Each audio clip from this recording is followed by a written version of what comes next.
We'll look at a dry forest to cropland transition. This is the same kind of system that I showed you in photos before with the biomass harvesting and that rototiller, that chopper.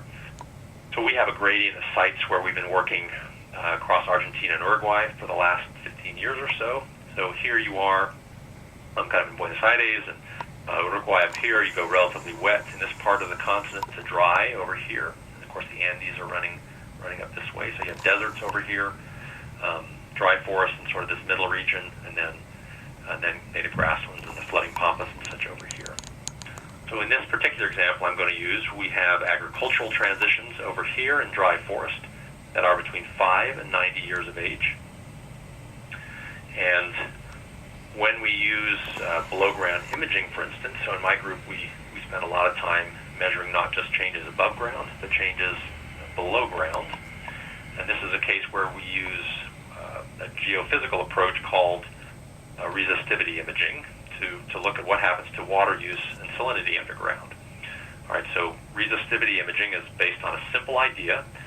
Conceptually, you can imagine inducing a current into the ground, just like a current that you would study in physics, and the speed with which that current propagates or moves through the ground, it depends on how much water there is in the soil and how high the concentrations of salts are in that water or in the soil.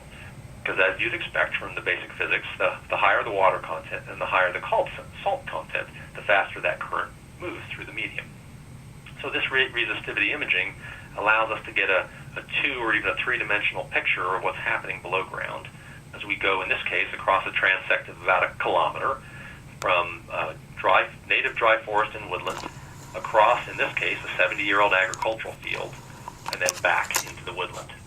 And that's this transect that you see illustrated down here, woodland, into the ag field, back into the woodland. And when you look at this, so this is depth now, about 50 meters down, or 150 feet in this case, what you see here is a couple of interesting things. First of all, the vegetation change drives or is strongly correlated with changes below ground. What I particularly want you to look at is this blue range here and here. So this is a salt lens that's down between about 3 and 10 meters.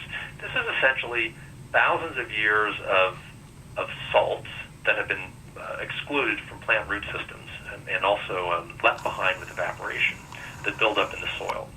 So imagine rainfall comes over many centuries, falls on these lands, percolates into the soil, and then either evaporates or is taken up by plants. In either case, salts are left behind in the soil. And so you see this lens build up in these cases. Under the agricultural fields, though, within actually less than 70 years, it only takes a few decades, the reduced leaf area of the agricultural fields, especially when you have fallow and long periods of the year that aren't that active, the increased drainage or water percolation under the agricultural fields washes these salts completely downwards. You see that here in this groundwater. So through this agricultural shift from native woodlands to row crops, we've essentially leached out centuries and centuries of salt down into this groundwater, and really, changed both the water content. There's more water under the soil, and there are fewer salts under the soil. So I think it's just an illustration, really, that changes above ground influence many things we care about below ground. In this case water resources. This is work of a postdoc in the lab, Dush Jaiwik-Gurme. It's coming out in a few months in ecological applications. Let me show one final example, and we'll stop. This is a different sort of transition in the same area, but into the wetter eastern Pampas section of the region. This is a transition from native grasslands to industrial forestry. And the forestry example is interesting in the Pampas region, in the flooding Pampas in particular, because this area was unique in having no trees in the recent few thousand years at least. So settlers came to this area hundreds of years ago, commented on the complete absence of trees, despite this relatively wet conditions and healthy native grasslands. And to this day, really, nobody completely understands why that was the case. That even in riparian areas, you had no trees.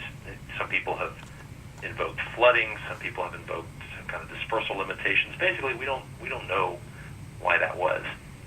But what did change is with settlement by Europeans, beginning especially in the 1800s, people started to plant trees. They brought trees with them. They put a small patch of trees into the ground for shade for their animals, and those trees grew and did well. But in the last 25 years in particular, we've had a much more economically driven kind of forestry, and that's traditional forestry approaches for growth. So one of the things that we hypothesized in this system is that traditionally the native grasslands here had more rainfall than was evaporated from the system. And what that means is that there's water left over that percolates down into the ground.